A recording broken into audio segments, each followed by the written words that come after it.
और ये रिपब्लिक की जीत नहीं है, ये रिपब्लिक ऑफ इंडिया की जीत है।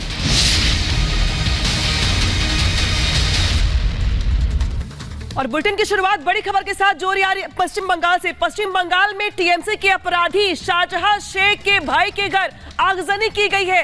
लोकल लोगों का गुस्सा यहां पर फूट पड़ा है और शाहजहां शेख के भाई के घर आगजनी की गई है। हालांकि आगजनी किसने की है इस बात को लेकर भी जानकारी नहीं मिल पा रही है, क्योंकि इसको लेकर कोई आइडिया अभी तक नहीं मिल पाया है। लेकिन फिलहाल जो लोकल लोग हैं उनका गुस्सा यहां पर फूट रहा है।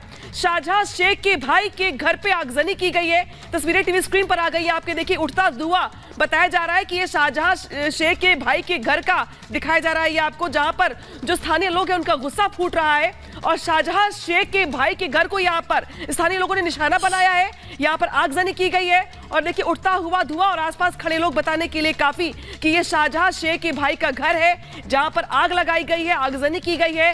हालांकि आग किसने लगाई है इसको लेकर के कोई जानकारी नहीं मिल पाई है। देश में उबाल है, नाराजगी है, लिहाजा आगजनी की खबर सामने आ रही है पश्चिम बंगाल के।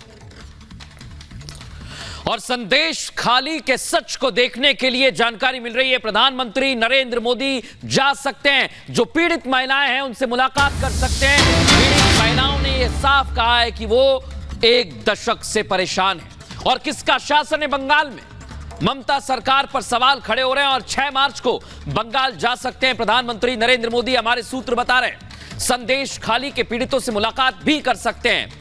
तो इस समय की सबसे बड़ी और अहम जानकारी दे रहे हैं। जिस तरह से संदेश खाली के हालात सामने आए थे, हमारे कैमरे पर उन पीड़ित महिलाओं ने बताया था कि किस तरह से उनके पास सबूत हैं, उनके पास जानकारी है, उनके अत्याचार से जुड़ी हुई। और प्रधानमंत्री भी जा सकते हैं। लेकिन अभी इस वक्त संदेश खाली में जानकारी मिल रही है शाहजहां शेख के भाई के घर भी कुछ प्रदर्शन की खबर है। बताइए मीनाक्षी, क्या जानकारी है?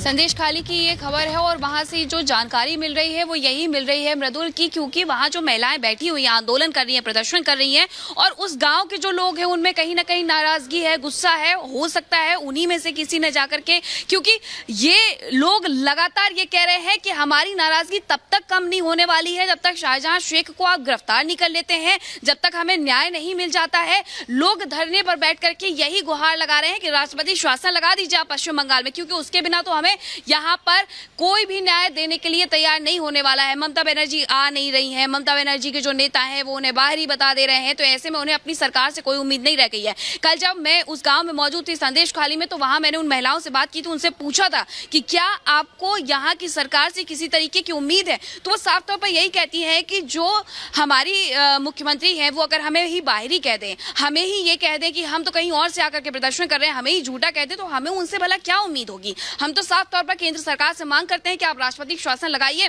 शाहजहां शेख को ढूंढिए और उससे कहीं ना कहीं सजा नहीं आप जब तक दे देते हैं तब तक हम यहाँ धरने से नहीं उठने वाले हैं। और इसी तरीके से हमारा ये प्रदर्शन जारी रहने वाला है। जो तस्वीरें आ रही हैं यहाँ पर संदेश खाली की, वो साफ तौर पर ये बयानगी देती है कि किस तरीके से वहाँ की महिलाएं, वहाँ के लोग नाराज हैं, क्योंकि संदेश खाली का वो पूरा गाँव किस तरीके से प्रताड़ित है ये आयोग की टीम ने भी बताया। आयोग की टीम ने रिपब्लिक भारत के कैमरे पर बातचीत के दौरान ये कहा है कि सिर्फ यहाँ पर महिलाओं का उत्पीड़न नहीं किया गया, बल्कि जो जमीन है उसे कब्जाया गया है, उसके अलावा यहाँ पर ट्रैफिकिंग की जाती है, ऐसे कई चीजें हैं। और अब ये पूरी रिपोर्ट बनाई जाएगी, राष्ट्रपति को ये रिपोर्ट सौंपी जाएगी कि बंगाल के हालात क्या है। वहां पर जो बीजेपी नेता शुवेंदु अधिकारी गए थे, उन्होंने भी रिपब्लिक भारत से बात करते हुए ये कहा था कि ये सिर्फ एक संदेश खाली की बात नहीं है, बल्कि पश्चिम बंगाल में कई ऐसे संदेश खाली हैं। और अब धीरे धीरे सबका सच सामने आएगा। जब महिलाओं ने एक बार सोच लिया है, ठान लिया है, तो वो बिल्कुल मीनाक्षी, सबका सच सामने आएगा और उस सच के सामने आने की शुरुआत हो चुकी है, क्योंकि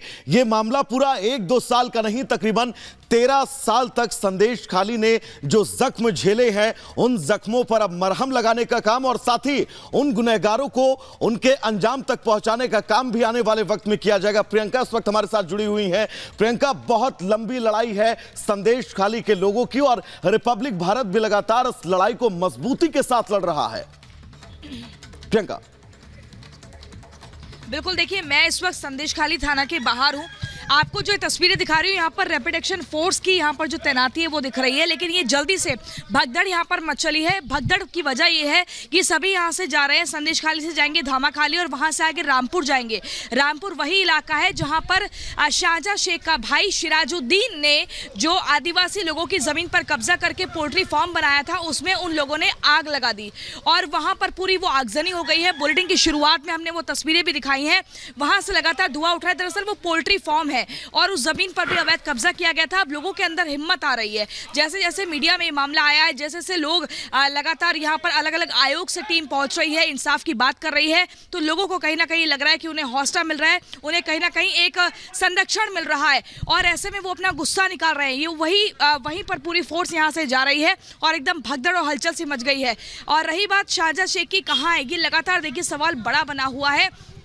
कलकत्ता हाईकोर्ट ने भी बंगाल पुलिस को फटकार लगाते हुए पूछा कि बहुत ही शॉकिंग है कि अभी तक जो है वो गिरफ्तार नहीं किया गया, इट हैज़ नॉट अप्रीहेंडेड येट। अभी तक गिरफ्तारी आगे शाहजहां शेख की क्यों नहीं हुई है, इस बात का जिक्र होता है। लेकिन यहाँ पर देखिए, यहाँ पर पूरी भगदड़, लगातार तैयारी हो रही है कि आगे क्या स्ट्रैटेजी बनानी है, कैसे रामपुर पहुँचना है, क्योंकि एक नदी को पार करके एक नाव के सहारे पार करके दमाखाली जाना होता है और उसी को लेकर यहाँ पर पूरी तैयारी चल रही है।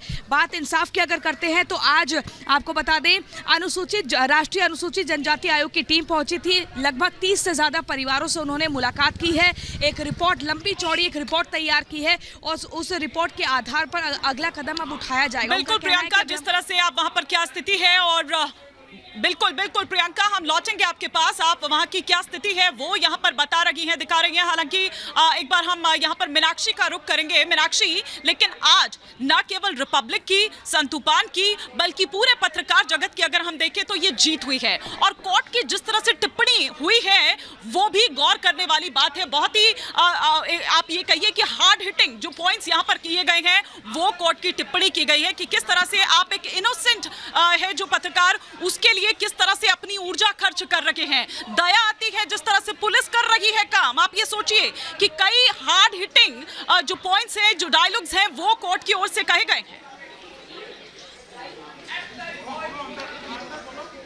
बिल्कुल हिमानी, और ये बेहद महत्वपूर्ण टिप्पणी है क्योंकि यहाँ पर कोर्ट ने ये माना है कि ये सरकार की गलती है, सरकार का फेल्योर है कि किस तरीके से एक मासूम पत्रकार को आप उठा करके जेल में ले जाते हैं, लेकिन एक आरोपी जिसे लेकर के महिलाएं धरने पर बैठी हुई हैं, वो पूरा गांव धरने पर बैठा हुआ है, उसको आप ढूंढ तक नहीं पाते हैं। ये रिपब्लिक मीडिया नेटवर्क की एक बड़ी जीत है, पत्रकार जगत की एक बड़ी जीत है कि अगर पत्रकारों के साथ आप इस तरीके का दुर्व्यवहार करेंगे तो रिपब्लिक मीडिया नेटवर्क कभी भी चुप नहीं बैठेगा, सबके साथ खड़ा रहता है। और यही सच दिखाने के लिए हमारे जो सहयोगी थे संतूपान, जिन्हें यहाँ पर सीआईडी ऑफिस में रखा गया है, वो वहाँ संदेशखाली में पहुंचे हुए थे। संदेशखाली का हर एक सच वो दुनिया के सामने ला करके रख रहे थे, देश के सामने ला करके रख रहे थे। लेकिन ममता सरकार नहीं चाहती है कि ये सच पश्चिम बंगाल से बाहर जाए, पश्चिम बंगाल से बाहर लोगों को पता चले कि आखिरकार किस तरीके से यहाँ पर सरकार चलती है, किस तरीके से यहाँ पर राज चलता है, वो नहीं चाहती। और यही वजह है कि जब संतूपान ने वो सच दिखाने की कोशिश की तो उन्हें अरेस्ट किया जाता है, उन्हें टॉर्चर किया जाता है, उन्हें धक्का मुक्की के साथ बैठाया जाता है।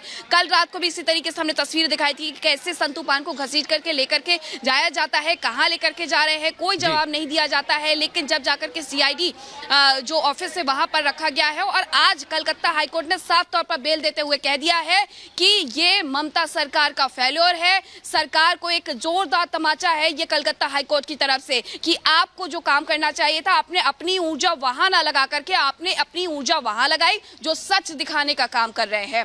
उस चौथे स्तंभ को आपने गिराने की कोशिश की है, जो चौथा स्तंभ सब कुछ टेक करके रखा हुआ है। और ये बेहद महत्वपूर्ण टिप्पणी इसलिए भी हो जाती है कि आने वाले वक्त में अब याद रखें सरकारें कि किस तरीके से अगर कोई मीडिया संस्थान, कोई मीडिया पर्सनल यहाँ सच दिखाता है तो उसकी आवाज को दबाया नहीं जा सकता, बल्कि जो गलत हो रहा है आपको उसके खिलाफ कार्रवाई करनी पड़ेगी। और मोटा मोटी कलकत्ता हाईकोर्ट की तरफ से यही कहा गया है। कलकत्ता हाईकोर्ट ने पहले भी फटकार लगाई थी ममता सरकार का, पूछा भी था कि आखिरकार आरोपी शाहजहां शेख है कहां, जिसे लेकर के 13 साल से वो महिलाएं लगातार झेल रही हैं वो दंश उत्पीड़न का, उनके उत्पीड़न का जो दंश वो झेल रही हैं उसी को लेकर के आज धरने पर बैठी हुई है। ममता सरकार से उन्हें कोई उम्मीद नजर नहीं आती। वो महिलाएं साफ तौर पर कहती हैं कोई उम्मीद हमें नहीं लगती है, राष्ट्रपति शासन लगाइए तब जाकर के हमें कहीं ना कहीं न्याय मिलेगा।